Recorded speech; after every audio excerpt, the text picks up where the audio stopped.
Assalamualaikum warahmatullahi wabarakatuh. Waalaikumsalam Waalaikumsalam warahmatullahi warahmatullahi wabarakatuh. wabarakatuh. Pada kesempatan kali ini, saya Rizky Irawan akan presentasikan hasil dari kelompok kami tentang risk fitur. Sebelumnya, yang terhormat Ibu Ade Asuti sebagai dosen pengampu sistem produksi teori. Dan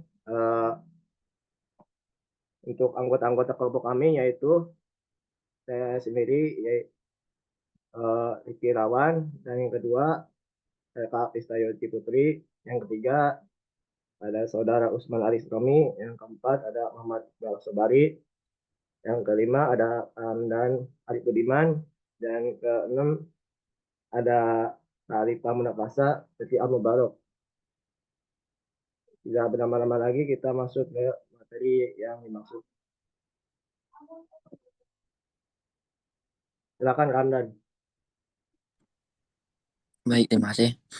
Di sini saya akan mempresentasikan hasil dari risk picture kelompok kami.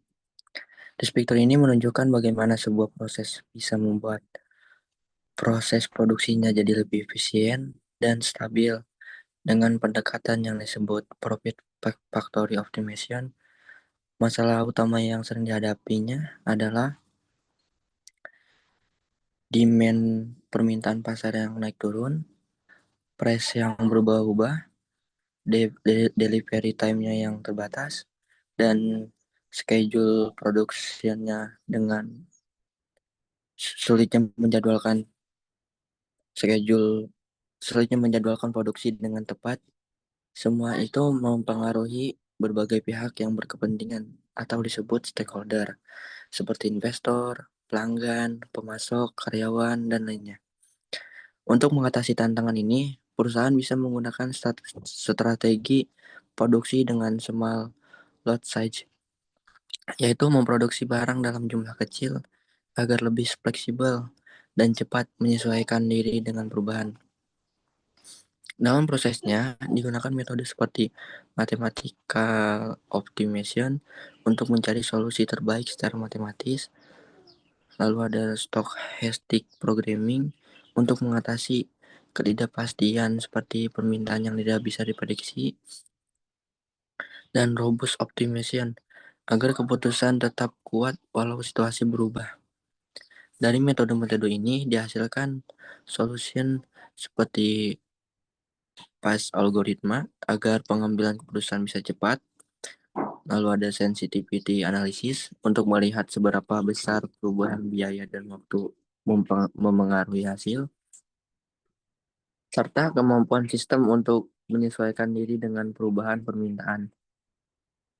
Dan hasil akhirnya adalah adaptive production planning, yaitu perencanaan produksi yang fleksibel dan responsif, sehingga perusahaan bisa berjalan lebih stabil dan meningkatkan efisiensi hingga 60%.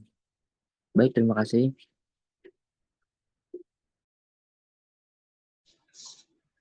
Problem area demand atau permintaan tidak pasti atau berubah. Ketidakpastian permintaan adalah isu utama yang menyebabkan perusahaan kesulitan dalam menentukan jumlah produksi yang optimal. Menggunakan martingale model or forecast evolution untuk menangani perubahan ramalan permintaan secara dinamis dalam perencanaan rolling horizon. Menurut Forel dan Gunnow tahun 2022 mengembangkan model robust optimization untuk demand yang tidak diketahui tetapi diasumsikan dalam interval ketidakpastian menurut Agra tahun 2023. Delivery time, waktu pengiriman dan gangguan pasokan. Gangguan pasokan menyebabkan keterlambatan pengiriman material yang berdampak pada seluruh rantai produk. Memodelkan waktu gangguan dan opsi supplier cadangan untuk meminimalkan risiko akibat keterlambatan pasokan. Menurut Metropi, Sukoco, dan Ansori tahun 2022 dan 2023. Schedule production, jadwal produksi multi periode. Penjadwalan produksi menjadi kompleks saat ada fluktuasi permintaan dan pasokan menggunakan perencanaan bergulir. Rolling horizon, agar jadwal produksi adaptif, terdapat pembaruan ramalan permintaan menurut Forel dan Gurau tahun 2022. Jadwal produksi dipengaruhi oleh yield yang tidak pasti. Digunakan dynamic programming dan robust optimization. Menurut Metzger, tahun 2023 menyusun jadwal lot sizing berdasarkan pendekatan sistem fisika. Pegas linear menghasilkan waktu optimal pemesanan. Menurut Tavares, tahun 2025. Price, biaya produksi, pemesanan atau penyimpanan. Variabilitas biaya setup, holding, backorder, dan lot sales mempengaruhi pengambilan keputusan lot sizing secara signifikan. Fokus pada pemulihan biaya selama gangguan pasokan, mempertimbangkan biaya setup, holding, backorder, dan lot sales. Menurut Tropi Sukoco Ansori tahun 2022, sama seperti Jurnal 2 yang mengoptimalkan biaya selama pemulihan pasokan dengan mempertimbangkan sumber. Menurut Batropi tahun 2023. Stakeholdernya yang pertama itu ada perusahaan atau manajer produksi. Menurut Batropi tahun 2022 sebagai pengambil keputusan utama, mereka menentukan jumlah dan waktu produksi untuk meminimalkan biaya dalam kondisi permintaan atau pasokan yang tidak pasti. Pemasok atau supplier terlibat langsung terutama saat terjadi gangguan pasokan. Perusahaan harus mencari alternatif pemasok yang cepat dan andal. Menurut Batropi et al. Tahun 2022. Yang ketiga, konsumen terpengaruh oleh keterlambatan atau kekurangan produk. Keputusan produksi berdampak pada kepuasan dan loyalitas mereka. Menurut Metzger et al. Tahun 2023, investor dan kreditor berkepentingan terhadap efisiensi dan stabilitas biaya perusahaan karena berdampak pada profitabilitas dan kelangsungan bisnis. Menurut Metzger et al. Tahun 2023, akademisi atau penelitian berperan dalam mengembangkan model matematis dan algoritma untuk membantu industri menghadapi ketidakpastian. Yang terakhir, regulator dan masyarakat, khususnya dalam sistem remanufaktur, mereka memastikan produksi tetap sesuai regulasi lingkungan dan efisien. Menurut Matt Ropi et al. Tahun 2023.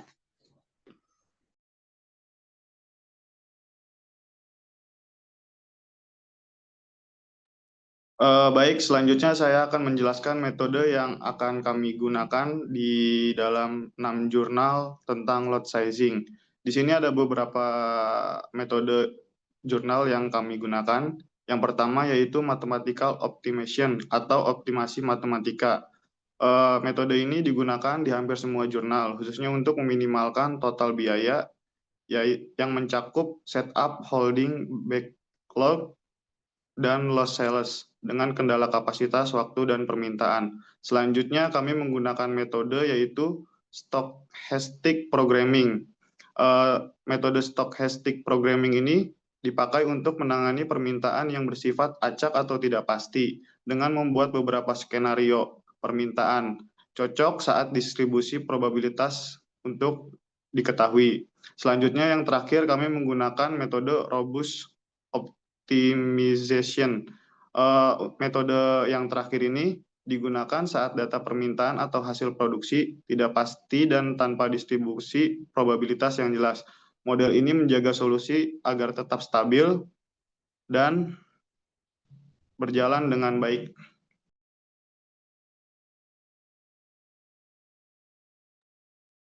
Baik, yang berikutnya berkaitan dengan solution atau solusi. Yang pertama ada fast algorithm atau algoritma cepat. Jadi solusi ini mengacu pada metode algoritma yang dirancang untuk menyelesaikan model optimasi lot sizing secara efisien, cepat, dan bahkan saat ukuran sangat besar itu dapat digunakan untuk memecahkan masalah. Kemudian kita juga menggunakan analisis sensitivitas atau cost dan waktu. Jadi analisis ini digunakan untuk mengukur dampak perubahan biaya karena setup, holding, backorder atau loss sales, dan waktu yaitu meliputi durasi gangguan lead time terhadap hasil solusi. Contoh, biaya per backorder naik, solusi akan lebih memilih loss sale. Jadi untuk menganalisis berapa besar yield yang harus turun sebelum solusi menjadi tidak efisien. Tentunya dengan tujuan yaitu menentukan seberapa kuat solusi terhadap perubahan parameter dan memberikan strategi pemulihan terbaik di setiap skenario. Kemudian yang ketiga adalah demand evolution atau evolusi permintaan. Nah, pendekatan ini memperhitungkan bahwa permintaan tidak tetap tapi berubah dari waktu ke waktu dan bisa diprediksi lebih baik seiring berjalannya waktu. Kemudian menggunakan Model of Forecast Evolution atau MMFE untuk mempresentasikan bagaimana forecast permintaan diperbarui secara berkala. Nah, model ini diintegrasikan ke dalam perencanaan produksi rolling horizon sehingga keputusan dapat disesuaikan dengan informasi terbaru. Dengan tujuan yaitu menyesuaikan load sizing secara adaptif dan menghindari overproduction atau kekurangan stok karena asumsi forecast yang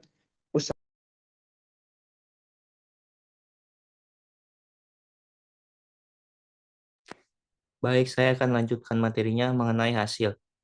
Yang pertama itu ada adaptive production planning atau perencanaan produksi adaptif. Kemampuan sistem produksi untuk menyesuaikan jadwal dan jumlah produksi secara real time berdasarkan perubahan permintaan, pasokan, atau yield produksi. Model rolling horizon dan forecast evolution membuat jadwal produksi bisa diperbarui setiap periode sesuai data terbaru. Model robust mempertimbangkan variasi permintaan dan tetap menghasilkan keputusan optimal tanpa harus memperbarui rencana terlalu sering. Hasilnya, produksi jadi fleksibel dan responsif, menghindari overproduction atau kekurangan barang. Yang kedua ada stable company atau stabilitas operasi perusahaan. Sistem produksi yang stabil membuat perusahaan mampu bertahan terjadi gangguan pasokan atau fluktuasi permintaan. Perusahaan bisa mengelola back order, load sales, dan memilih supplier alternatif saat pasokan terganggu. Model robust yield menghindari lonjakan biaya akibat produk cacat, menjaga kestabilan kapasitas dan jadwal. Hasilnya, perusahaan tidak mudah terganggu secara operasional, keputusan produksi tetap rasional dan dalam kondisi tidak pasti. Yang ketiga itu 60% more efisiensi. Penggunaan metode yang lebih tepat. Misalnya model fisika atau robust optimization bisa menghemat biaya operasional secara drastis dibandingkan metode manual atau klasik. Model fisika menghasilkan biaya total hanya 40% dari strategi aktual perusahaan. Artinya, efisiensi meningkat 60%. Hasilnya penghematan besar pada biaya setup, holding, back order, dan pemesanan menjadi solusi sangat menarik secara ekonomi. Selanjutnya itu profit factory optimization. Optimalisasi sistem produksi melalui pendekatan load sizing modern seperti robust optimization, perencanaan rolling horizon, dan model fisik telah terbukti memberikan peningkatan profit yang signifikan bagi pabrik. Berdasarkan 6 jurnal yang dianalisis, perusahaan mampu menekan biaya total hingga 60%, seperti ditunjukkan dalam studi Tobaris et al.